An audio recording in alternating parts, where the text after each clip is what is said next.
Alrighty, guys, we are back. It's your boy EQ. And up next, we have Drake yet again getting allegedly exposed for botting on the collaboration with Yeat and Julia Wolf entitled Doghouse.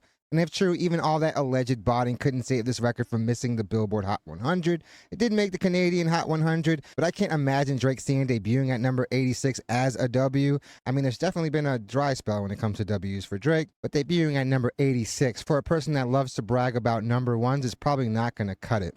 The record actually debuted, if I'm not mistaken, around 400,000 to 500,000 streams, and then it got an unusual surge to just suffer a massive drop-off the next day. The thing is, guys, botting is only effective if people like and gravitate towards a song.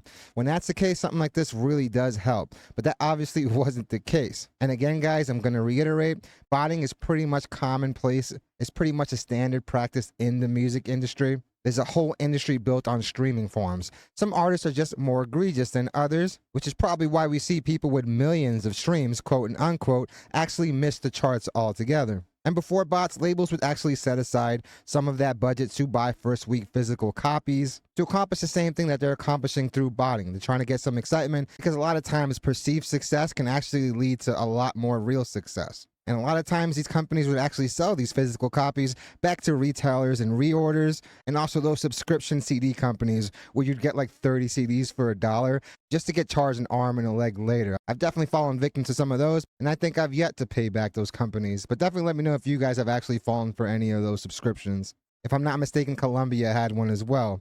But this isn't the first time Drake has been slapped with botting allegations. Those rumors have been circulating around him for quite some time now. I mean, does anyone remember God's Plan? And who wouldn't expect UMG's golden boy at the time to not fully take advantage of the music industry's biggest machine and all its tactics, even the most underhanded?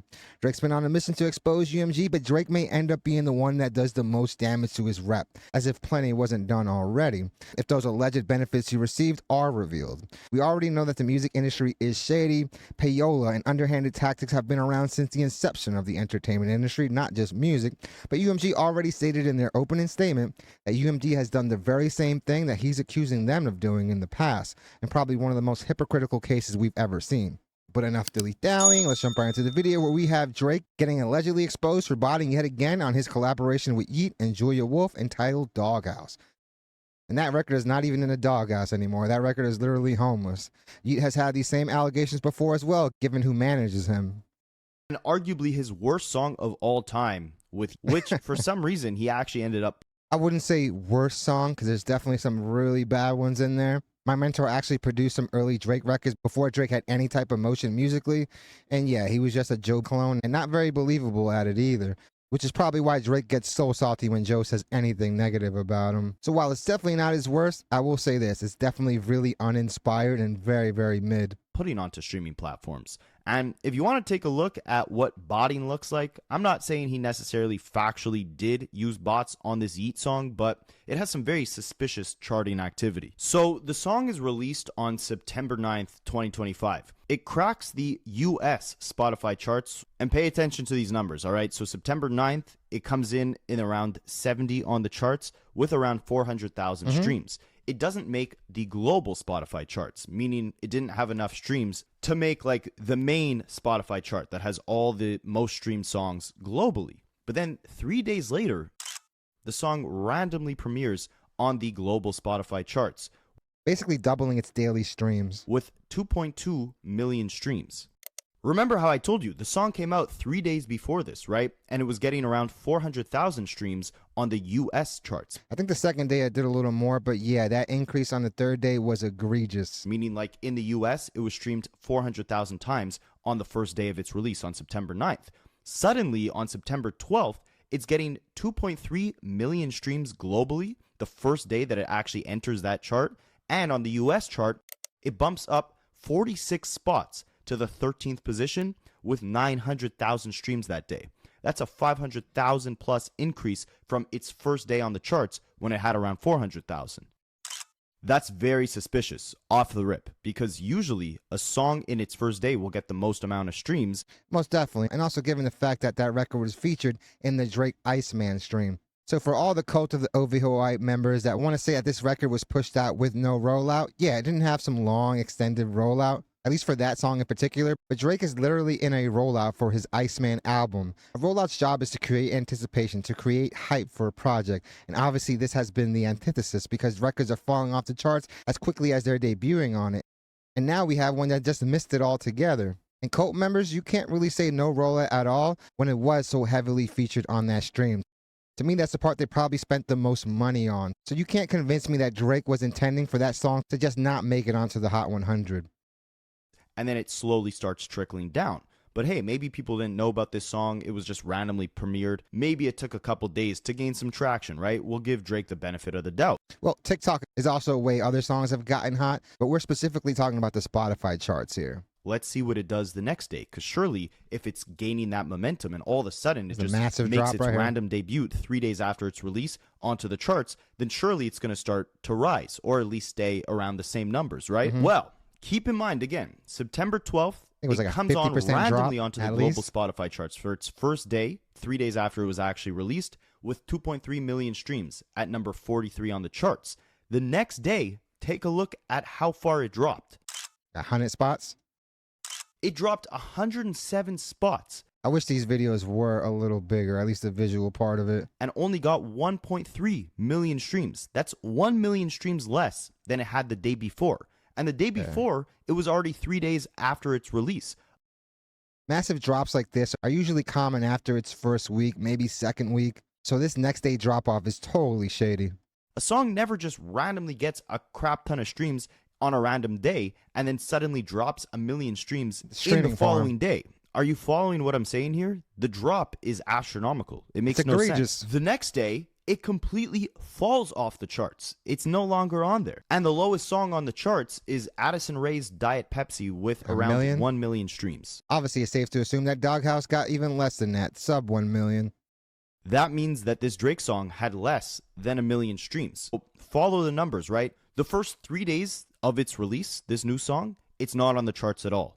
3 days after its release, randomly, it pops up with 2.3 million streams. The next day, it falls over 100 spots on the charts and loses 1 million streams. And then the day after that, it falls off the charts completely and has 400,000 less streams. What a terrible, terrible team. Why go and blow your wad on one day when you could have potentially spread that out over a few days and made it look more organic? Because like I said, botting is normal, and maybe they were hoping for that perceived success to get people to tune in.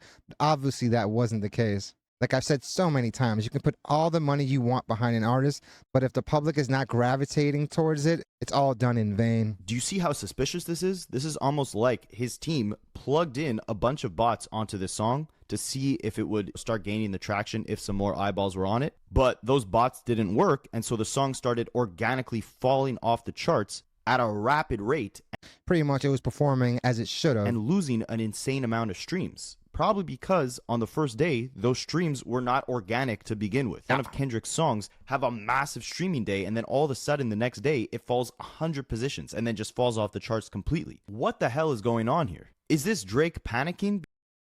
Obviously, Drake and his team are definitely in full-on panic mode. They've been trying to do damage control for the longest time, but Drake and them just keep shooting themselves in their foot. And I've been saying for a while how ineffective these streams have been. You can't go and play casual listeners these half-done demos and references, and you half-heartedly humming and just mumbling words. They're not going to understand that there's a vision behind it. If you guys don't know, that's how a lot of people write, whether it's hip-hop or pop. They'll actually go and hum along melodies until they get something that they really like, and then they fit the words to the melody. Because at the end of the day in music, melody is probably the most powerful aspect of it. If they were botting, I think it was pretty foolish to just do it all in one day instead of spreading it out and making it look a little more organic, because the type of drop-off it had is suited for albums that have already been out for a week, maybe 2 weeks, not from the third to the fourth day.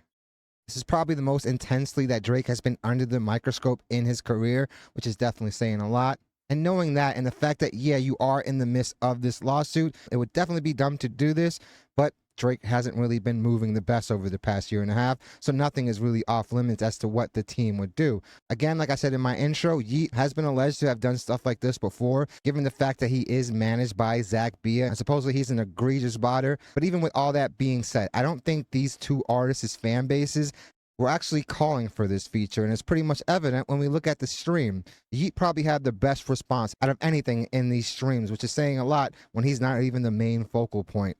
but the crowd in that venue was definitely exhibiting such low energy that didn't really kick up until Yeet actually started rapping. So I truly don't think Yeet fans care for Drake at all, and I don't think Drake fans actually care about Yeet. This was definitely a misstep, and just seems like Drake is trying to relate to an audience that truly doesn't care about him at all. Bro, just focus on what you do great and make the music that your fans are asking you for. Obviously, he has no idea what to give them because he is running these literally in real time focus groups. And I know data is like the most important commodity now, it's literally more valuable than gold. But I don't know what metrics are so important that you're literally just digging a bigger hole for yourself. No one can convince me that the excitement for this album is higher than it was when it was first announced because the records have been doing progressively worse. I know Aiden Ross wants to claim that these records aren't on the album. And if you're truly doing that, you're honestly playing a very dangerous game. Because given the way people are looking at Drake, even his own fans, I mean, you even had Drake stands, literal fans in his chat complaining about the rollout, complaining about the stream, telling Drake, what the F is this? And just give us the album already. So while these artists definitely have people on their team making the big bucks to make sure that these projects get the best possible reception, I can't really give them the benefit of the doubt given what we have seen over the past year and a half. There really hasn't been too many great moves made on their behalf. Let's actually look at some of these comments. We all know Break, intentional bots. That's why he thought Kendrick did. Doug just confirmed it. I'm not buying the notion of him having high Spotify streams or popularity. And I definitely can't agree there. While Drake has definitely proved himself to be a major buffoon and probably be the most self-aware person out there, you can't deny that the dude does have a very big fan base. And as far as Kendrick Lamar, you guys know how I feel. Obviously, botting is a thing. So to think that Kendrick Lamar isn't doing it is wild, at least his team. But one thing is for certain, you cannot fake the impact that Kendrick Lamar has had and still continues to have. People talk about Kendrick Lamar as if he's some like indie artist and not probably one of the most premier artists, period. Not just premier rappers. And these charts definitely know when you're botting, guys. There's a reason why those 6ix9ine records weren't charting even though they were getting millions and millions of streams. If he didn't stay doing stupid-ish, the world would literally forget about him. And you can't say that again when Kendrick Lamar is one of the most beloved artists in not just the culture, but the industry. I mean, we all saw how his colleagues rejoiced when he was winning all those Grammys. Drake is just that nigga. And yeah, I mean, his back catalog is still streaming, but you can't really say that given the fact that he's only had like 2 records have any staying power on the charts. Post beef. OV hoes and OV bots. Shame. No surprise, every single artist use bots. And I won't overly generalize like that, but I will say most mainstream acts are. Tell you don't understand how streaming works, but anything to hate Drake, I guess. And no, sir, you are just another buffoon. Yeah, there's huge drop-offs, but it doesn't come the 3rd or 4th day. These massive drop-offs usually happen after a week or 2 of them actually being out. Sorry your guy is getting busted of bots, but there's a reason why they pay Drake hundreds of millions, and it's not bots. Y'all keep forgetting Kenny has and never will be offered hundreds of millions. And I'm pretty sure his last deal was in the hundreds of millions. And you can't say that again when the guy is not only one of the most decorated, but also does major numbers on his own. And if you were to actually even up both of these guys' catalog, you would see that the streaming numbers would honestly be almost the same, which makes it even that much more special that Kendrick Lamar was able to overtake him for the amount of time he did. The one thing Drake don't gotta fake is streams. Meanwhile, Kenny can't replicate Not Like Us. Kevin. And that's why they left you at home in Home Alone. But you can't say that when Kendrick Lamar has Luther, which is still, after 42 weeks, holding strong on the charts and actually has an upward trajectory, and also the #1 song on the rap/hip-hop charts. The Iceman episode helped promote the song. If you look at the YouTube episode, it also only had 1 million views first couple of hours. And as a YouTuber, something that you guys might not know, those views, especially early on, are not the actual views. If the view count is around, let's just say 1,000, just to keep numbers simple, then the actual views that the video has is usually more around 1.8, 1.7. But I definitely wouldn't expect some people to know. Multiple hours later, that 1 million doubled. Again, proving my point. It's perfectly normal for a song to garner more attention as more people find out about it. And yeah, that's definitely really true. But it's not the potential attention it garnered, it's the fact that it dropped off massively the next day. The song's also trending on TikTok currently.